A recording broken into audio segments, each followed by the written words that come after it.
right. Hello, everyone, and welcome to the 38th Virtual History of 2021. I am Molly Ricks with Baltimore Heritage, and welcome. And first, I'd like to thank everyone who donated to be here with us. Your support enables Baltimore Heritage and the Baltimore Architecture Foundation to host these virtual histories each week. A few announcements before we get started. After this week, we will be taking a break for the Thanksgiving holiday, and we will return on December 3rd for a presentation on Victorine Adams, the first African-American woman elected to the Baltimore City Council. So now for today's presentation. Alexis Ojeda Brown is the Program and Education Coordinator for the Lillie Carroll Jackson Civil Rights Museum. A graduate of the University of Maryland, Alexis received her degree in history with a concentration in American history and English literature and a concentration in the literature of the African diaspora. She also received a certificate in African American Studies. Before joining the Lillie Carroll Jackson Museum, Alexis was a museum educator and the marketing coordinator at the Baltimore Museum of Industry, where she worked with visitors of all ages and collaborated with all BMI departments on various educational initiatives. As an educator, she makes it her duty to share diverse stories within various settings so that visitors can see their history within the museum. And so with that, one other thing, if you have questions, please add them to the chat while Alexis is talking. And with that, thank you, Alexis, and take it away.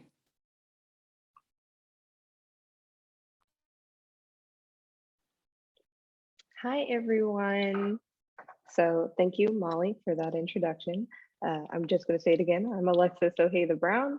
I'm the Museum and Education Program Coordinator for the Lillie Carroll Jackson Civil Rights Museum. And I'm very glad to be invited today to talk with you all about what our museum has been up to. So I don't know if you're familiar with Dr. Lillie Carroll Jackson or not, but our museum basically celebrates her legacy and the legacy of her allies in Baltimore. When people think of the civil rights movement and they think of prominent cities, Baltimore might not come to mind as one of the most prominent cities, but if you visit our museum and you go on one of our tours, I promise you once you leave, you will agree with me when I say that Baltimore was probably the most influential city when it came to the civil rights movement. Not only when it comes to fighting desegregation, but when it comes to passing civil rights legislation and just producing activists that affected the nation, not just on a local level, but on state and a national level as well. So the Lillie Carroll Jackson Civil Rights Museum is a part of Morgan State University. We are an off-site museum. We're not on Morgan's campus. We're located on 1320 Utah Place.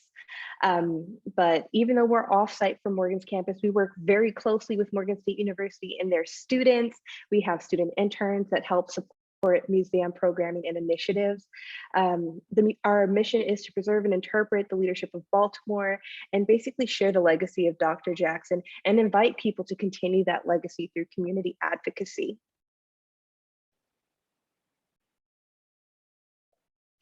So who is Dr. Lillie Carroll Jackson? She was the president of the Baltimore chapter of the NAACP from 1935 to 1970. Throughout her reign as chapter president, she led anti-lynching campaigns. She registered hundreds of thousands of new Black voters with her voter registration drives. She worked to desegregate Maryland schools, and she also fought for equal employment opportunities in Baltimore. And to talk a little bit more about her, she also is the mother of Juanita Jackson, who is the first African-American woman to practice law in the state of Maryland. Also the wife, Juanita Jackson is the wife of Clarence Mitchell Jr., who was one of the most, notable NAACP lobbyists who helped with the passage of the Civil Rights Act, Voting Rights Act, Fair Housing Act, and things like that. So the entire Jackson Mitchell family has very deep ties to civil rights in Baltimore and on a national level as well.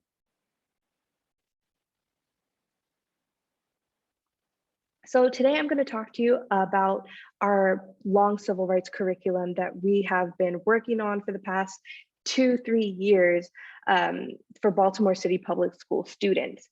And our curriculum is called the Long Civil Rights Movement. It's because not a lot when people think of the civil rights, they think, of course, Martin Luther King, Rosa Parks, They think of, leaders in the NAACP, people who have prominent positions, but they don't think about the everyday people who also contributed to the civil rights as well. Just everyday Americans who fought to integrate schools or would have interracial fellowships, reaching across cultural boundaries to connect with their community members, and would connect together to fight for access to housing, to fight against disfranchisement of voting and things like that. So we want to share this legacy of the people, as well as the leaders.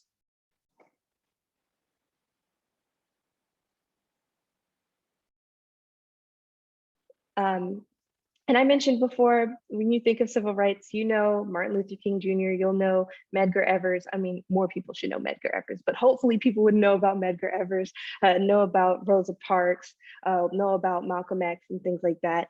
But there are tons of Baltimore activists that played a significant role in the civil rights movement, and we think that their name should be just as well known. So Thurgood Marshall, probably one of the most well-known Baltimoreans, but along with Thurgood Marshall, Clarence Spencer Jr., Margaret Carey, or Carl Murphy, who was the son of the founder of the Afro-American newspaper and continued in his father's footsteps and made the Afro one of the most prominent and influential newspapers during the civil rights movement.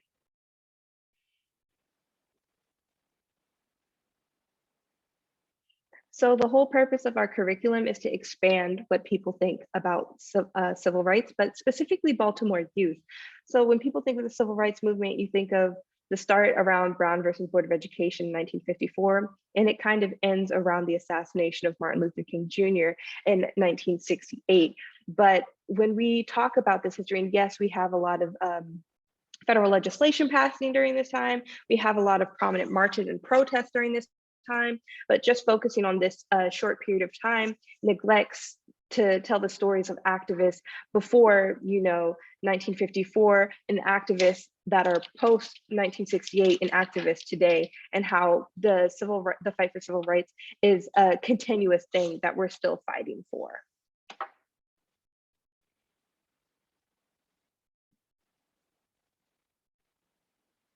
So again, the curriculum is designed to highlight the long civil rights movement in Baltimore and Maryland, starting from right before the Civil War all the way up until today, honestly.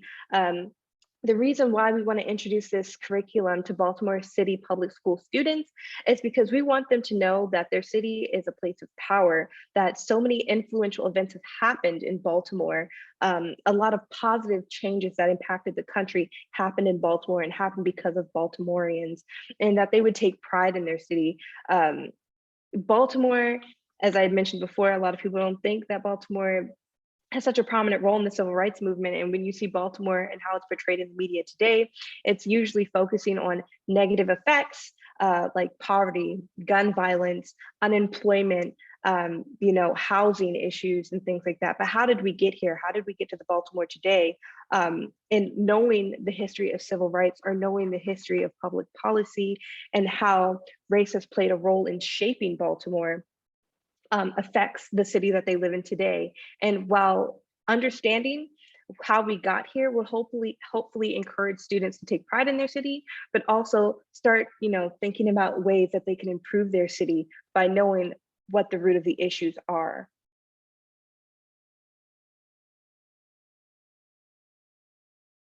So just to give you a little bit of deeper information about our curriculum, it's basically separated into 4 different units, or 4 different eras of the civil rights. So we have abolition and emancipation. Baltimore is a port city. So, the slave trade was prominent in Baltimore, and we had various, slave markets near the port. Of course, Maryland, a slave state, and continued to have slavery throughout the Civil War, because, even with the Emancipation Proclamation, we are still with the Union, so slavery didn't end in Maryland. So, talking about that past and then moving on to segregation in the 14th Amendment, Baltimore was a leader in segregation and inspired many other countries and states throughout America on how to do segregation the right way or effectively. And Baltimore was very, very effective with how they drew up the city, how they placed neighborhoods, and access to resources to certain communities. So making sure that we acknowledge that history, but also acknowledge that we did have organizations basically be birthed from this struggle that fought against the system and succeeded. Then we moved to the Great Depression and World War II, and this is the prime Lillie Carroll, Jackson Mitchell family time. So this is, the traditional civil rights era where we talk about, desegregating schools. We talk about, desegregating restaurants and public facilities and things like that. And we also focus a lot on youth activism in this chapter with the Citywide Young People's Forum, to the creation of the NAACP Youth and College Division, to Morgan State University students leading the first civil rights sit-in. And then we go to Unit 4 after the unrest, and we have a video that we worked with Morgan State students on called MLK to Freddie Gray. Baltimore unrest. Why do we have some of the same issues that we fought, 50, 100 years ago? And we talk about that. So here's a look at some of the program materials we have: long civil rights movement curriculum and history guides. And this history guide, then you'll see it flip through. This is made from Baltimore Heritage's civil rights work. So everything from here, I designed it and created it and put a little stuff in. But all of this was inspired from the civil rights work that Baltimore Heritage did and their research that they did. So I'm very, very happy that we were able to have this partnership, because without the research that they did beforehand, this project would have taken a lot more time. So this is what's going to be presented to teachers and students.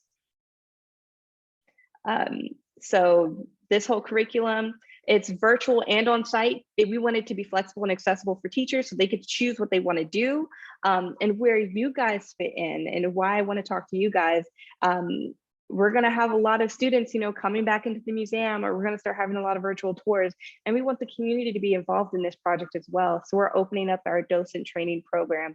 So if anyone is interested in learning more about our museum and they want to, be a part of the curriculum and help share this history of Baltimore City Public School students, go right ahead.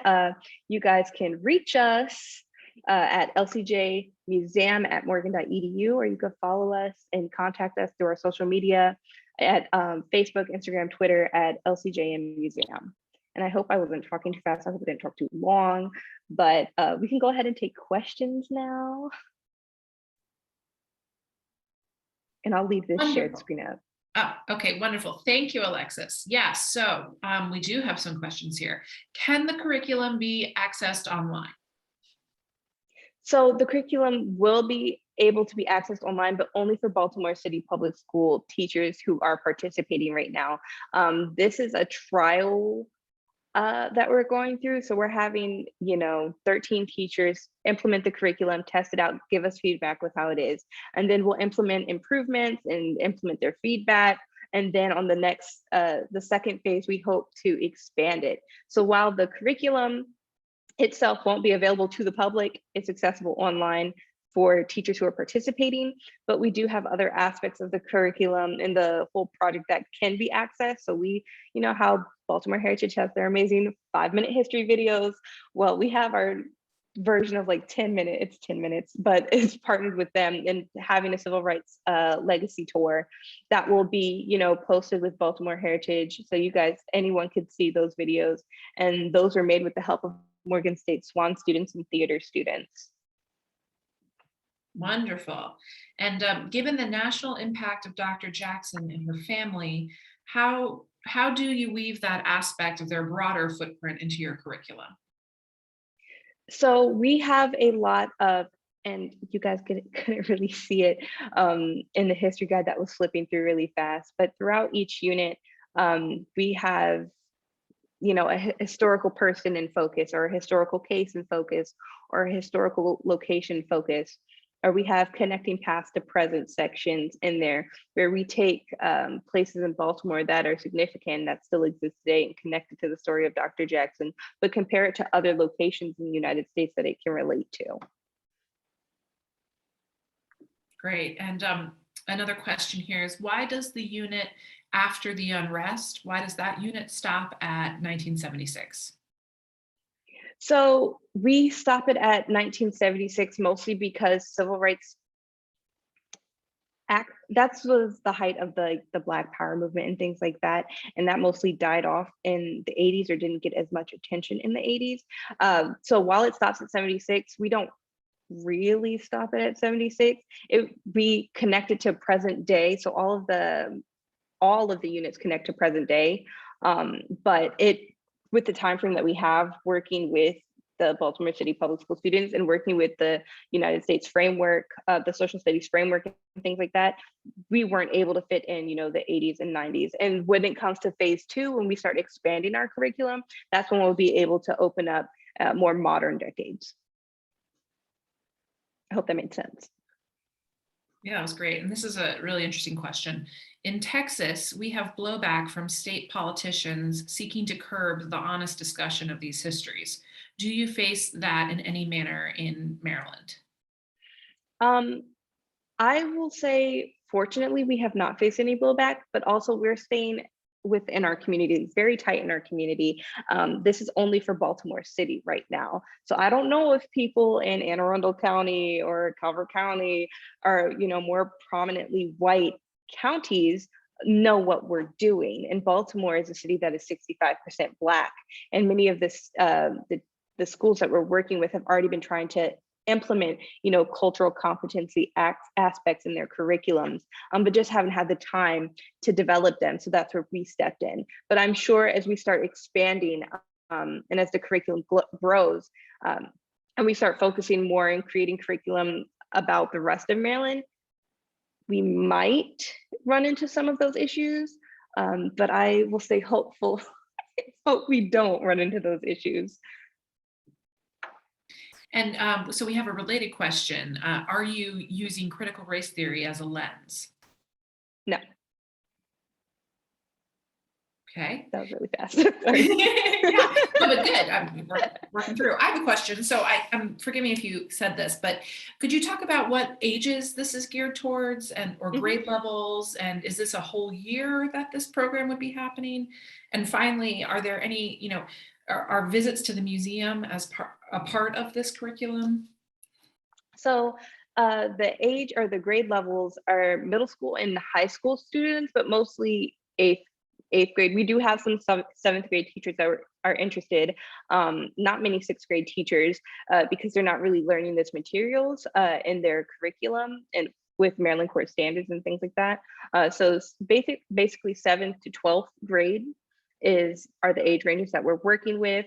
And then I mentioned how we tried to have this curriculum flexible and accessible for teachers. So teachers get to decide, and we have 3 field trips, one to the Lillie Carroll Jackson Museum, a walking tour with Baltimore Heritage, and then a visit to the Maryland Center for History and Culture.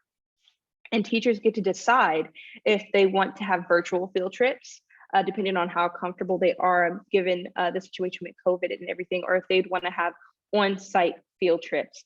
And of course, our institution, we require mask mandates. Adults have to be vaccinated and things like that. We're working closely to make sure that, safety is top priority when we do start bringing kids back into the museum. And as for the curriculum, this was designed with having teachers in mind, because I know teachers have been going through it with, transforming how they teach because of COVID. And we wanted to make sure that they would be able to get everything they needed. They wouldn't have to do any work at all, and that we would be able to mold the curriculum to what they need. So some teachers might be implementing this curriculum for 2 months. Some might only have 3 weeks to do it, and we have to modify the curriculum with how much time they have. But while I wish this would be a year long, just how the Maryland standards are set up, they won't be covering these periods for the entire year. So there's only like a brief window which teachers have access to talk about the specific units that they decide to pick. That's great. Thank you for that information. This is a question from the chat, are any of the test teachers in private schools? So we have charter schools, we have public, no, I don't think we don't have any private schools besides our Mm, I'm trying to run through all of the schools in my head. I'm sorry. Because the teachers, they're all from different schools. None of them are from the same school. So I'm trying to remember the 13 schools. I don't think we have private schools. I think they're all public. Would it be open to private schools if you had a teacher reach out? Oh, yeah, it would definitely be open to private schools. I do know that we are definitely pushing our focus onto public schools because of the lack of uh, access to this type of information public schools have, and usually it's not worked into curriculums or not as prominent, whereas sometimes public schools might have more funding to have courses targeting, histories outside of the norm, if that makes sense. Absolutely. So here's another question. Will the youth have any projects they do themselves, such as oral histories or engaging in a research project? I'm glad you asked that. That's a fantastic question. So the goal of the curriculum, and it's centered around this final project that students would be doing, is to create a digital tool that could be used by the museum to engage with community members and teach community members about untold histories in Baltimore. So we have the 4 units, and within those units, the students get to decide what they found the most interesting. And they get to make their own digital tool, whether it's a social media campaign, whether it's annotated images, or a timeline. The students get to pick what they found important, and they'll present that to their class and to our project partners at the end of the curriculum. And I'm very excited to see what they come up with. Me too. And so I don't know if this is a question, I'll just ask it, but maybe this can happen offline as well. Someone asked, how does your funding operate in terms of supporting your essential work?